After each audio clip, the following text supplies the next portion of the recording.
quite hard. It never rains in Tiger Stadium. Kind of knocking down all these fallacies about weather and rain and food being too spicy. None of that's true, by the way. Okay, today was set up for us to be in the stadium, get a game-like situation for our guys. Had a really good scrimmage. Got in close to 50 plays. I think we were just a little short of that when the rain hit. We wanted to get ones and twos and threes. Yesterday we got in about 20, 22, 23 plays. So, we've gotten the kind of work I needed, necessary, relative to scrimmaging and taking guys down. No injuries. So, that's the first thing, obviously, as a head coach. You want to make sure that nobody gets injured and you're losing guys when you get in competitive situations like that. So, that's the real good news.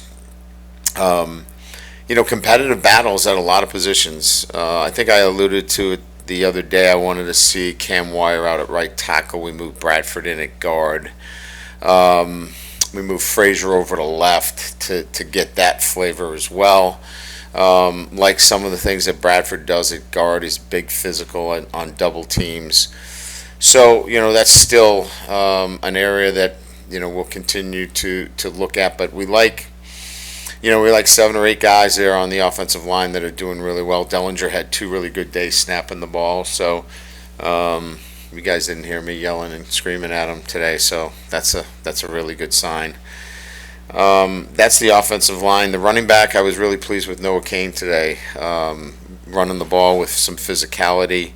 And again, I think I alluded to this the last time we spoke, is that, he hadn't played a lot of football, and it's kind of coming back to him. And he's a smart kid. He's 224 pounds. He's strong.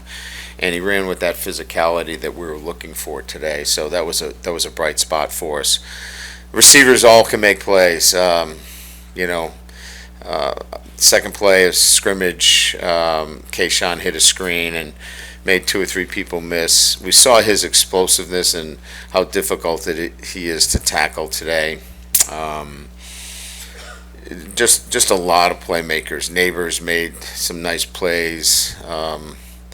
It's just a lot of depth. The tight ends, both Taylors made plays. So a lot of good things happening on the offensive side of the ball. Defensively, that front is very difficult to move. They show their physicality. We look.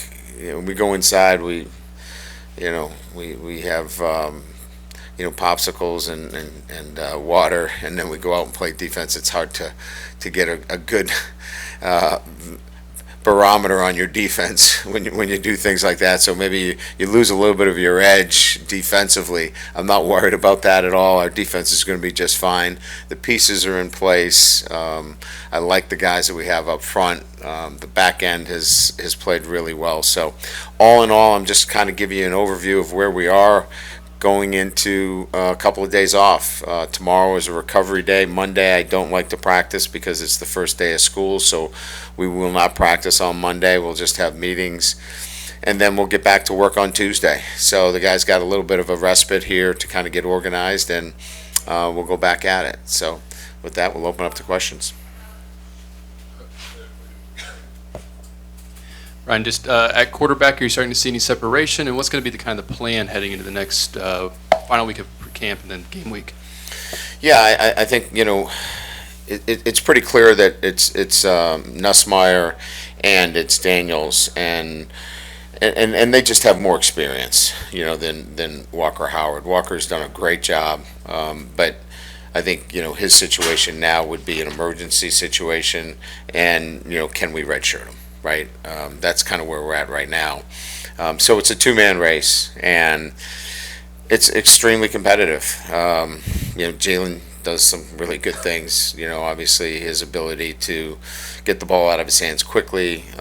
It's not just a guy that runs. He threw the ball at a 65% completion ratio last year. Pushed the ball down the field very well today. Nuss made some really good plays as well. Unblocked edge player coming at him, gets the ball out of his hands. So this is going to be, look, I wouldn't be surprised if they both get the opportunity to play it sometime this year, but we're going to have to name a starter, and that's going to happen here pretty quickly. Hey, Coach, here in the back. Yeah.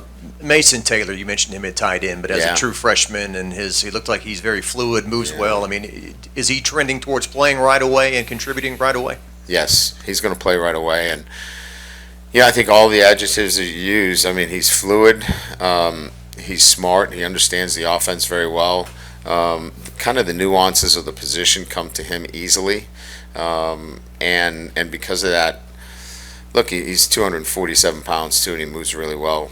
The game comes to him, quite easily. I think the bloodlines there are pretty good. So, yeah, he's gonna play a lot for us, and him and the two Taylors. Jack will give us what he can give us as well, and I feel so much better about that position now than I did, probably after the spring. Hey, Coach. I was just sort of curious about how's the running back room sort of shaping up. I think last practice, the last full practice we saw, was a lot of Armani Goodwin and Noah Kane with the first team. So how's that sort of room shaping up at this point? Yeah, as I mentioned, you guys know the situation with John Emery. I really can't get into the specifics of that because of the Buckley Amendment, but he's certainly a guy that's going to be part of what we do this year.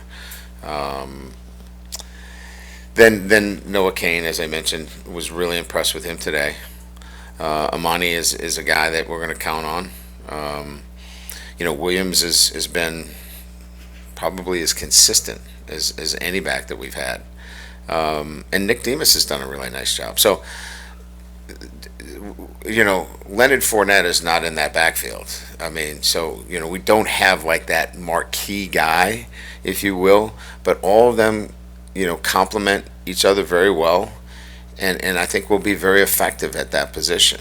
And I think each one of them can contribute in a manner that will allow us to be successful at the position. Yeah, Coach, just the linebacker unit. I mean, you guys are rotating a lot of guys in there right now. Just how solid do you feel about being able to play not just two guys, but a multitude of players to start the season? Yeah, you're going to see a lot of guys moving in and out of there for sure.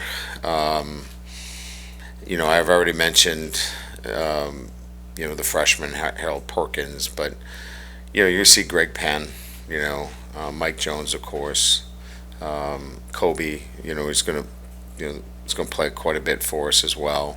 I think that's going to be a group of guys that you probably see 4 or 5 guys rotating in at that position, and we feel good about that. I think they need to. Mike is going to be back for us. Micah Baskerville, he's a smart player for us. He's a veteran player. Mike is going to play a real good role. We've really liked his leadership. So, there's 5 guys right there. You probably go 5 or 6 deep at the linebacker position. That's a pretty good situation. Brian, we talked about defensive line a lot, and you feel comfortable. You seem like you feel comfortable with them. What have they done to make you get that comfort? And also, is it about what you expected or better than you expected? Well, we've got 3 guys that I think are elite players: Mason Smith, Jay Roy, and Ali Gay. They're elite players. Then you add B.J. Ojolari, who can do multiple things for you. He can put his hand down. He can drop. So when you have a front that has 4 elite players, that's where it starts to allow you to do a lot of things up front and be creative. So Matt now has a great advantage because he can move those guys around and do a lot with them. So I just think to have 4 really good players like that, and then you've got a Mekhi Wingo who's been really good, and some really complementary pieces. We haven't talked a lot about Desmond Little. He's done a really nice job for us.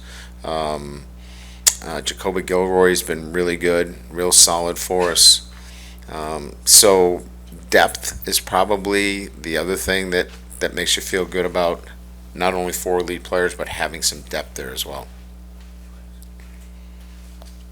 Hey, Coach Dylan Sitters, 24/7 Sports. How are you feeling about the defensive back room right now? Because that was a position with a lot of questions. Yeah, I feel so much better about it. I mean, Kobe Dickerson obviously changed that kind of immediately for us, and then obviously getting Bernard Converse back, after his injury in the spring. So you start there, and then obviously we've got Mackay, as a guy now that's a staple in our program. Having Seven Banks with the experience, so now you got 4 corners there, and then the 2 freshmen have been really good, Robinson and Welch. So now, 2 really good freshman corners. Now you're talking about 6 corners that going out there and competing where we're scratching to put 2 out there. So you feel really good about where you are at the cornerback position. Sage and Brooks and Ward and Burns, now you've got some depth there. Langlois is back from his hamstring. There's 11 guys right there that I've just thrown at you, and all of them are really good football players. So that's some pretty good depth to have. When you look at Jayden and maybe his strengths, or where does it show through that he has started 3 seasons of college football already? I would say probably management of the offense in terms of getting people lined up, getting the offense running smoothly, efficiently, and I think the guys feel a sense of calm when he's out there because he's done it before. He's getting guys lined up. There's a authority. I mean, the way he talks to the guys out there. We call it CLAP, which is clear, loud, as an order, and then there's a pause. The acronym CLAP.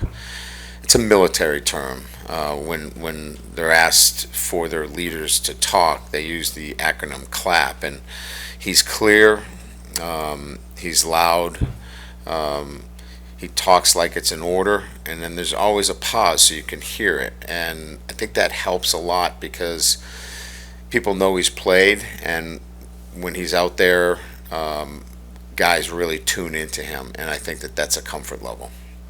All right, Coach, you have time for one final question? With John Emery specifically, I know you said you can't get into the specifics of that, but is he looking at having to miss game time again because of the same issue? Well, there's obviously things that I can't talk about relatively. He is in good standing in football, so everything that he's done a great job with us in football. So he's on track to still be available for the Florida State game? Everything that he's done for us has been outstanding in football. Anything else that arises would not be, anything that I can comment on because of privacy rights. So I think you guys can put the rest together. Thank you, Coach. Thank you.